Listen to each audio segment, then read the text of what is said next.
I'd like the government to get out of my car.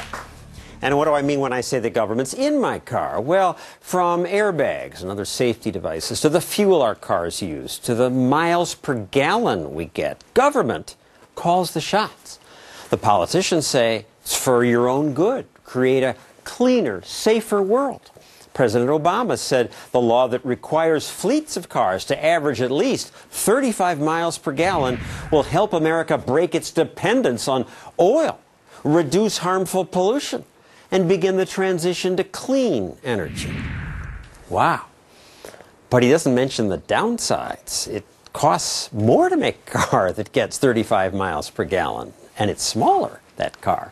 The newest proposal would require the average to increase from 35 to 54 miles per gallon.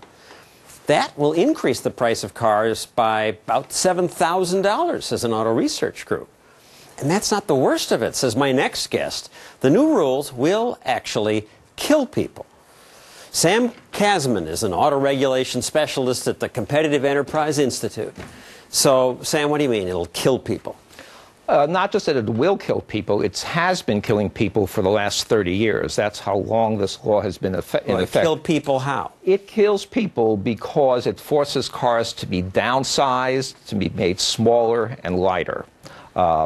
And smaller, lighter cars get higher miles per gallon. They have an easier time meeting these standards.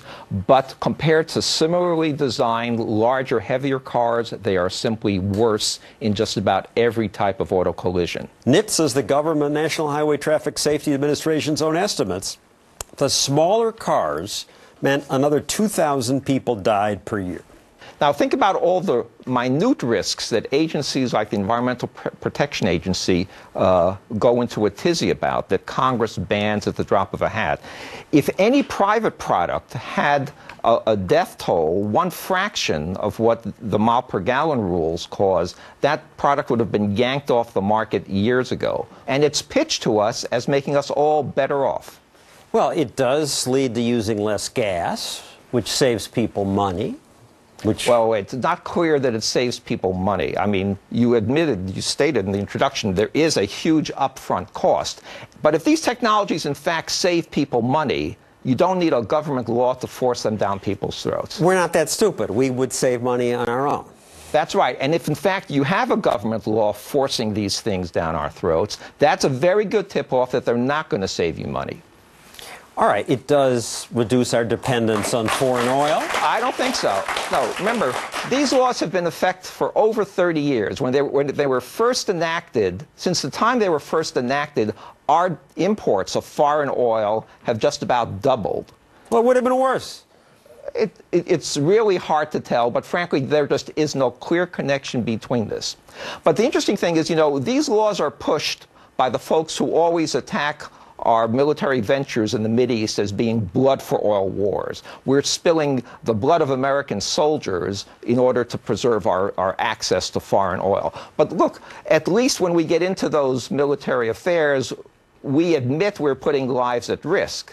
The folks who push the mile per gallon rule, what's called the CAFE rule, I've never met a single one of them who admits that that is putting civilian lives at risk. Let's talk about just briefly some of the other government requirements in cars. Airbags save lives.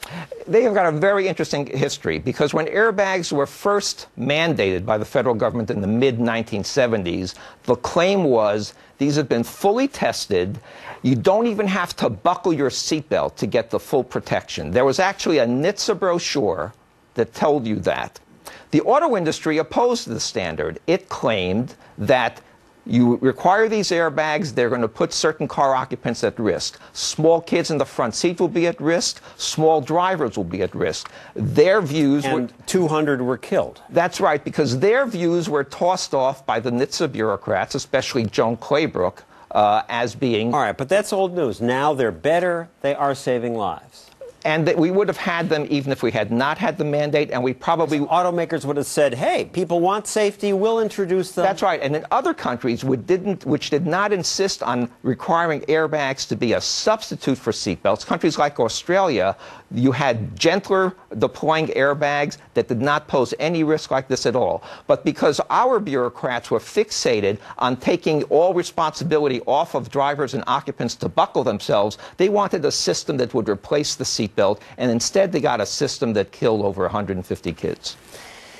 New plans require cars to make more noise, like electric cars, hybrid cars, because they are more quiet. They kill pedestrians, bicyclists. That's theory. That really has not been confirmed by any amount of actual But this has been data. signed into law. That's right. Congress told NHTSA, go do this. The list does not end there. NHTSA is actually looking for technologies that might detect the presence of a child that's been left in the rear seat. Maybe it somehow picks up a pulse rate and so forth. They're having a symposium. Because 1 or 2 people a year forget their child. Probably a bit more. In the sun. And actually, some of them might forget their kids because they have to put them in the back seat because of the whole airbag mandate in the first place, which doesn't allow you to have an infant carrier in the front seat. But anyway, I think, NHTSA is exploring it now. My hunch is within 2 years, you're going to see a push to require that as well. Let's hear from the other side. Let me bring in Bob Deans of the Natural Resources Defense Council, one of America's biggest environmental groups. Bob, you say Sam's complaints are ridiculous? Well, no, we take safety very seriously, John, and as a father of 3 teenagers, I can assure you I take auto safety seriously.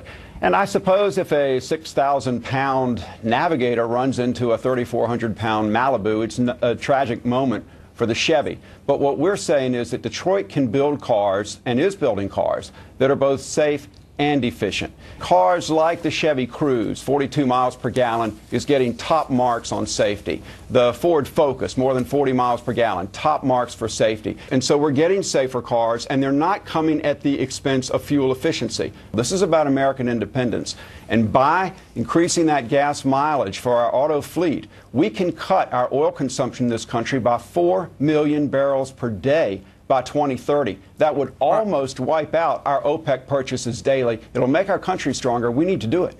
But wait a second. I mean, we use oil for lots of things. If we cut gasoline use by 1/3, it would only reduce our fossil fuel use by 7%.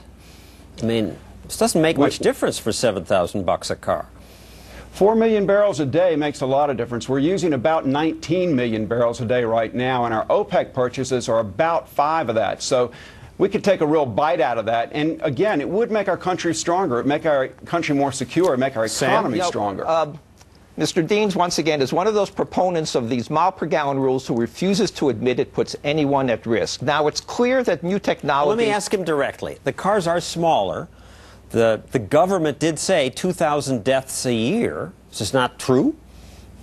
It's not necessarily a smaller car that we're talking about. You look at the Chevy Malibu. That's a 3,400-pound car. It's not a small car. It's getting 33 miles to the gallon. We believe Detroit can do this. We have faith in Detroit. We can build in this country right now today a car that gets good gas mileage and is safe. New technologies can make cars safer. The point is, if you put those technologies in a large, heavier car, that car will be safer still. And by the way, the auto insurance industry, of all the players in this game, have the most direct stake in accurately knowing how crash-worthy these cars are, because they're the ones that insure them. And if you go to their website and look at their brochure, How to Buy a Safer Vehicle, the very first 2 factors they'll tell you to look at are size and weight. Well, Sam, I read the report just like you did, and it cites a lot of the new cars that are out there. That Chevy Cruze is a great car. It's getting 42 miles per gallon. It's made right here by American workers, and it's a safe car. The Chevy Cruze is one of those cars whose Eco model is not going to have a spare tire because GM had to save another 26 pounds in order to meet the mile per gallon targets. That's one of the things we're losing because of these standards. But I think the biggest thing we're losing is lives, and it's the fact that none of the proponents of these standards will acknowledge that. It's always win, win, win, and that really is nonsense. What it's about is building a car in this country that is safe to drive, it's economical to keep, and it will get an honest-to-goodness 60 miles per gallon of gasoline. And that's going to save families real money at the pump. That's going to make us more secure. Well, it's going to create jobs in this hang on, country. Bob, We need to do it. If I would want to save money at the pump, why does government have to force it? Can't one car company say you get 60 miles per gallon and another 10 miles and it's my choice?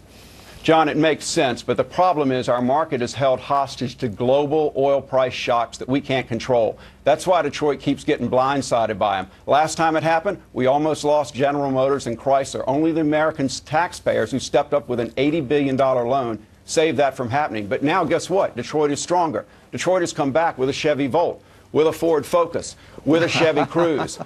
We're back, we're strong, consumers have more choices. We can save money at the pump and be safe in our cockpits. That's what we need to be doing.